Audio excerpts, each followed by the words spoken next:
l'humain envoie des fusées dans l'espace, il parcourt les fonds marins et il gravit les plus hautes montagnes. Et si je vous disais qu'il y a plus de 100 ans, des pilotes prenaient des virages à fond entre des camions, des moutons, et que certains s'endormaient même au volant? Je vous propose de découvrir ensemble la course la plus dingue que l'Italie n'ait jamais connue. Moi, c'est Helmut, et je vous emmène faire un tour de la Targa Florio.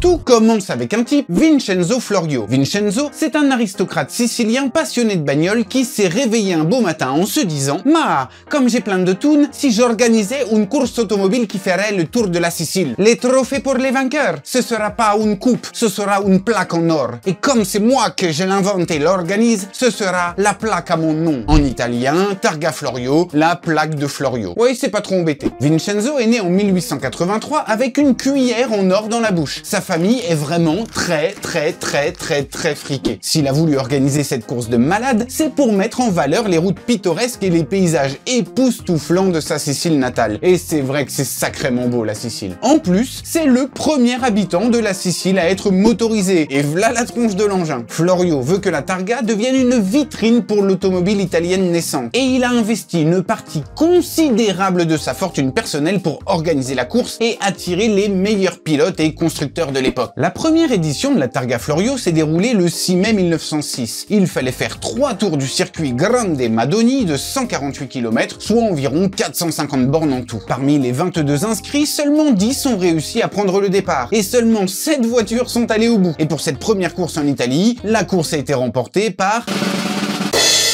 un Italien. Surprenant, hein? Alessandro Cagno va mettre 9h30 pour terminer le parcours. Ça paraît beaucoup, mais faut pas oublier qu'à cette époque, les voitures étaient beaucoup moins performantes qu'aujourd'hui. La première victoire est de prendre le départ. L'exploit, c'est de boucler l'ensemble du parcours. Les routes utilisées pour la course sont principalement des pistes agricoles en terre, avec de temps en temps un peu de goudron. Mais il devait pas y en avoir beaucoup. La preuve, j'ai pas trouvé de photo de 1906 avec du goudron.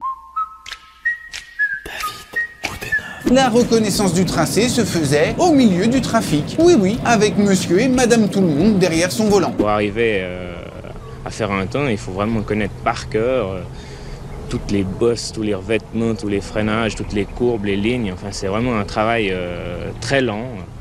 Il faut passer des dizaines et des dizaines de tours de reconnaissance jusqu'à qu'on se mette les 72 km de la Targa dans la mémoire. Les pilotes passaient pleine balle entre les voitures et les camions. Tout ça rend la course extrêmement exigeante. Les pilotes doivent relever les défis techniques du pilotage, mais aussi foncer sur des routes étroites et sinueuses. Et malheur à celui qui se loupait dans un virage, la route est bordée de ravins et de murs en pierre. Les essais officiels avaient lieu le jeudi et le vendredi, mais les routes n'étaient jamais fermées à la circulation. Faut quand même pas trop emmerder les Siciliens. Il y en a qui ont eu des problèmes pour moins que ça. Imaginez juste être au volant d'une Ferrari, d'une Mercedes et autres Bugatti et devoir esquiver des Fiat 500 et des moutons. Tout ça en essayant de comprendre et de retenir les points de freinage et l'emplacement des pierres bosses. Les pilotes ont peint des symboles sur les bornes kilométriques en pierre au bord de la route pour se souvenir des virages difficiles. Bien sûr, les voitures de l'époque étaient vraiment rudimentaires. Pas besoin de s'y connaître en mécanique pour comprendre que petit 1, des roues à peine plus larges que celles d'un vélo, ça tient moyen la route. Et petit 2, avec 4 freins tambours aux 4 coins, même quand on pèse que 500 kg, bah ça freine pas bien fort. En gros, si vous arrivez trop vite, c'est une maison ou un arbre en bois dur contre lequel vous allez vous aplatir.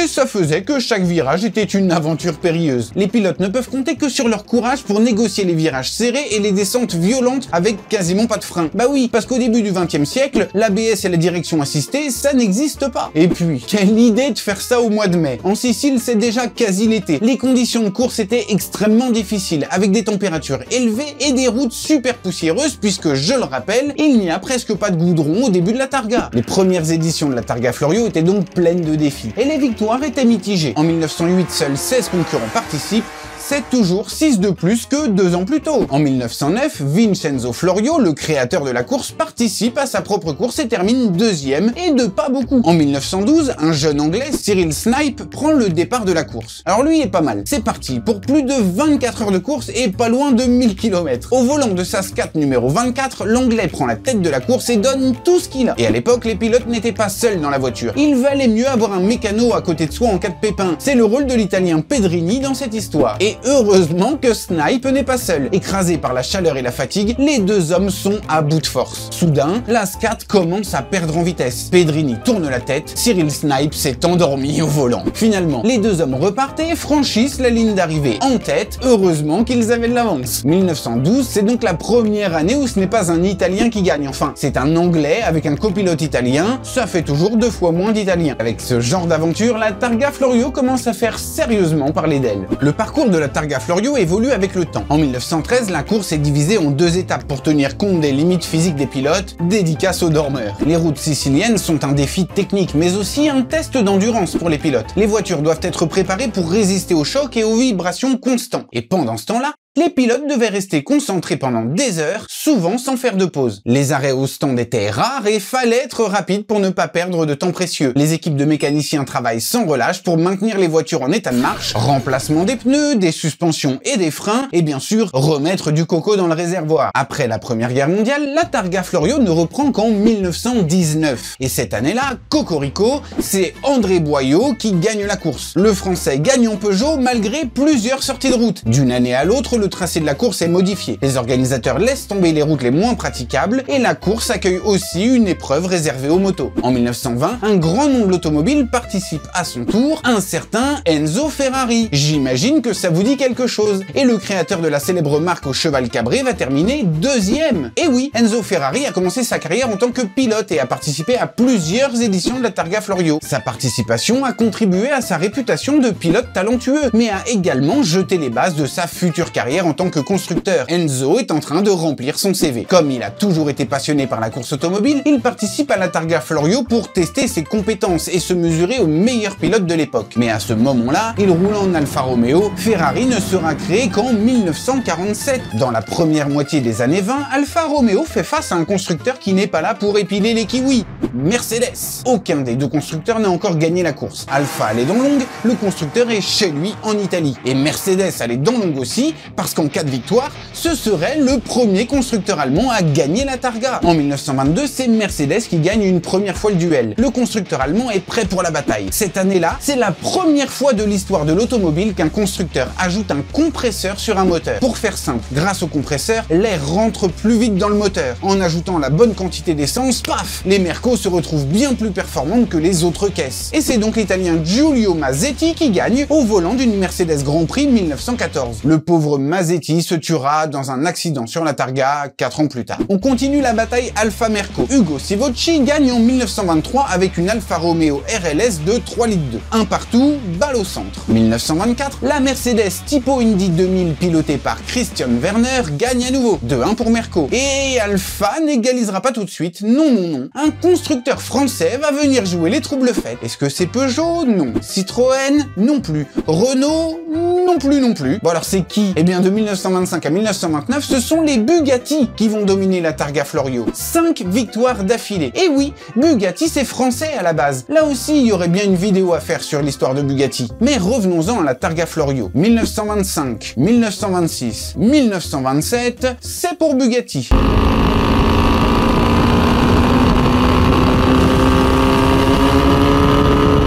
1928 et 1929, c'est aussi pour Bugatti, mais avec, en tant que pilote, un certain Albert Divo. Divo...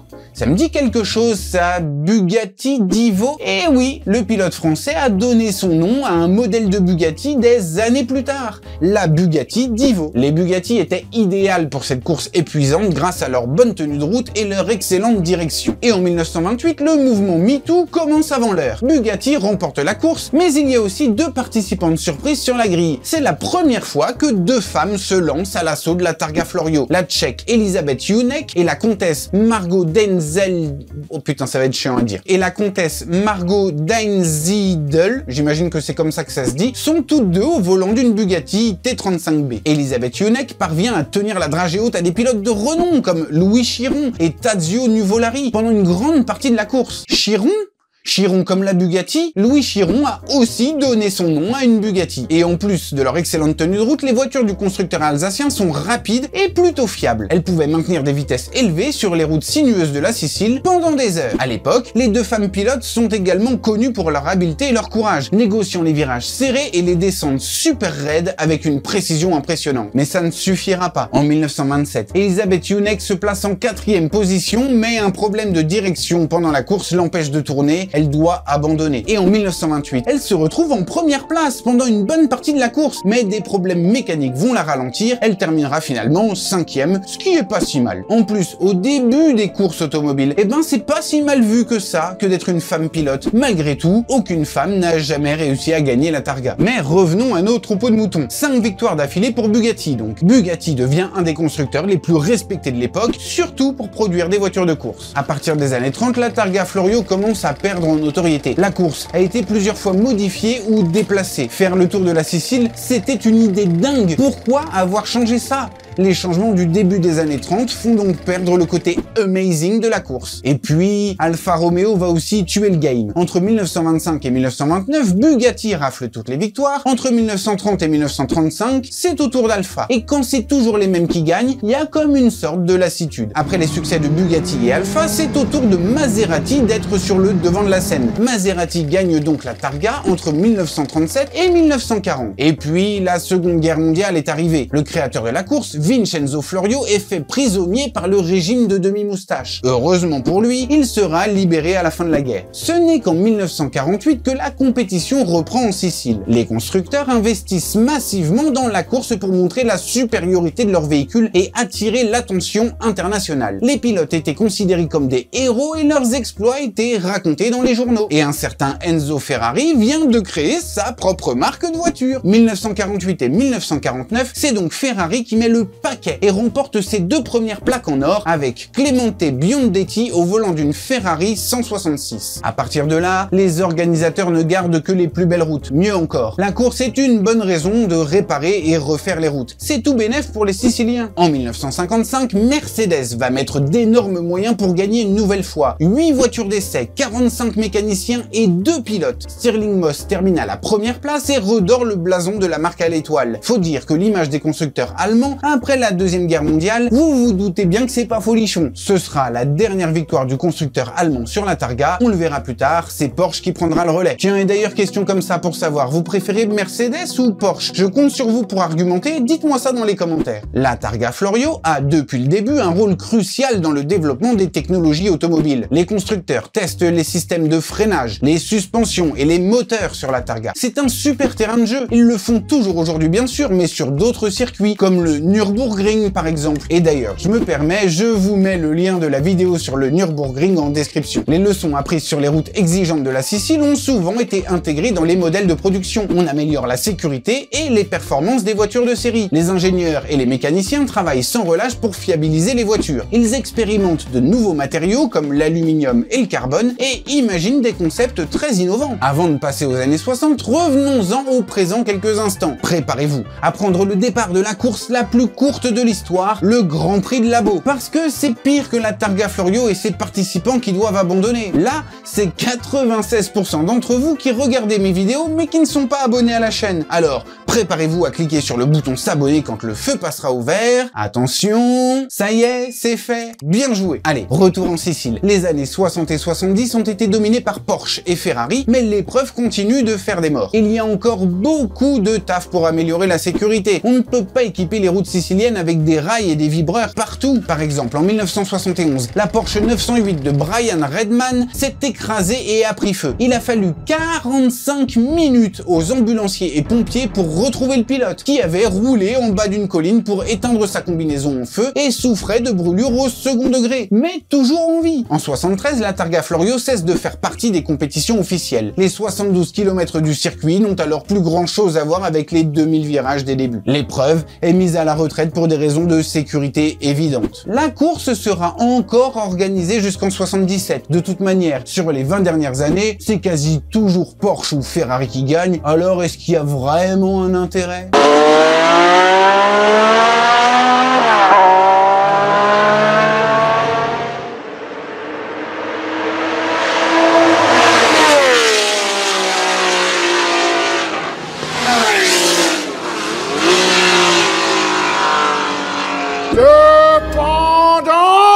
1976, c'est le petit constructeur italien Osella qui remporte la targa avec un prototype appelé PA4. Est-ce que vous connaissiez ce constructeur? Personnellement, je l'ai découvert en préparant cette vidéo. Je croise les doigts pour ne pas être le seul inculte.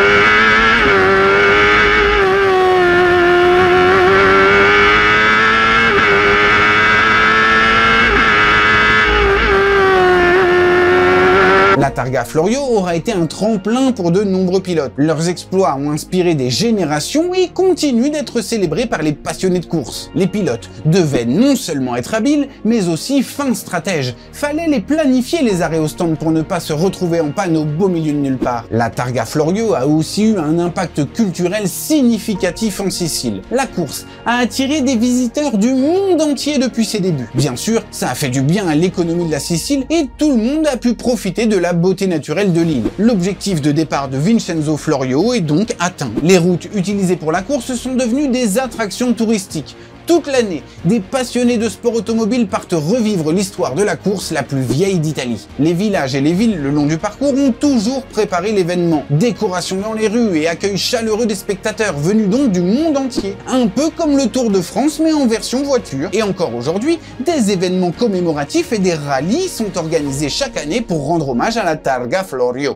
Et des hommages, eh bien il y en a jusqu'en Australie. Jusqu'en Australie, à l'autre bout du monde. La Targa Florio Australian Tribute est organisé chaque année dans l'état de Victoria, dans le sud de l'Australie. Homologué et reconnu par l'Automobile Club de Palerme en Italie, il reproduit en Australie l'esprit de la mythique course sicilienne. On y retrouve des voitures classiques, des sportives et des supercars sur un parcours de plus de 1000 km traversant la Great Ocean Road, la Yarra Valley et Phillip Island. L'arrivée est l'occasion de faire la fête à Melbourne, souvent dans le quartier italien de Carlton, histoire de rendre hommage à la Targa jusqu'au bout. Mais on est bien sur un rallye touristique et pas une course. C'est quand même hyper cool de savoir qu'à l'autre bout du monde, il y a des gens qui rendent hommage à la Targa Florio. Et en Sicile, on retrouve 3 musées qui retracent l'histoire de cette course pas comme les autres. Sur les bâtiments et les maisons, on peut encore voir des inscriptions peintes par le public pour encourager les fous du volant. Pire, certains sont tellement nostalgiques qu'ils remettent régulièrement un coup de peinture. Ça fait partie du paysage. Bien sûr, quand la course existait, les médias étaient évidemment de la partie. Journaux, télévision, photographes. La course a également inspiré une fierté locale avec les résidents siciliens qui célébraient les exploits de leurs pilotes et leurs constructeurs préférés. Aujourd'hui, les retombées économiques sont bien moins importantes. Le gouvernement italien voudrait en plus réaménager pas mal de routes sur l'île. Mais les Siciliens n'en veulent pas. Ils sont nostalgiques. Génération après génération, ils ont aimé cette course, alors pour beaucoup d'entre eux, non toccare alla mia targa. Je vous laisse en description plusieurs liens pour regarder un peu les différents records et les vainqueurs année après année. La Targa Florio, c'est plus qu'une course finalement, c'est un témoignage de passion, d'innovation et de défi. Elle continue d'inspirer les amateurs de sport auto et de célébrer l'héritage riche et varié de la course en Sicile. La preuve,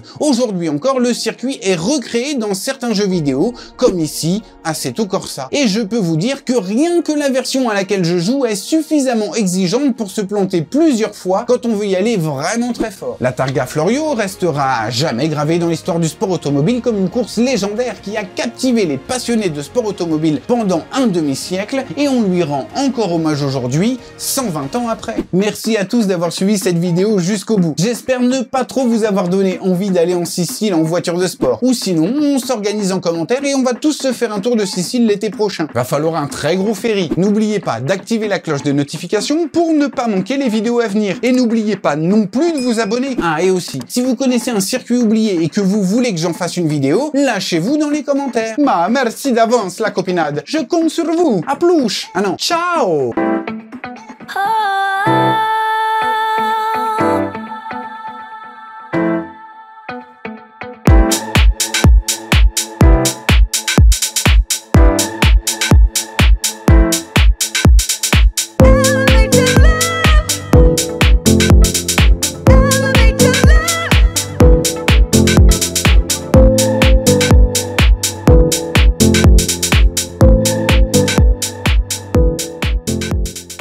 C'est la fin de la vidéo.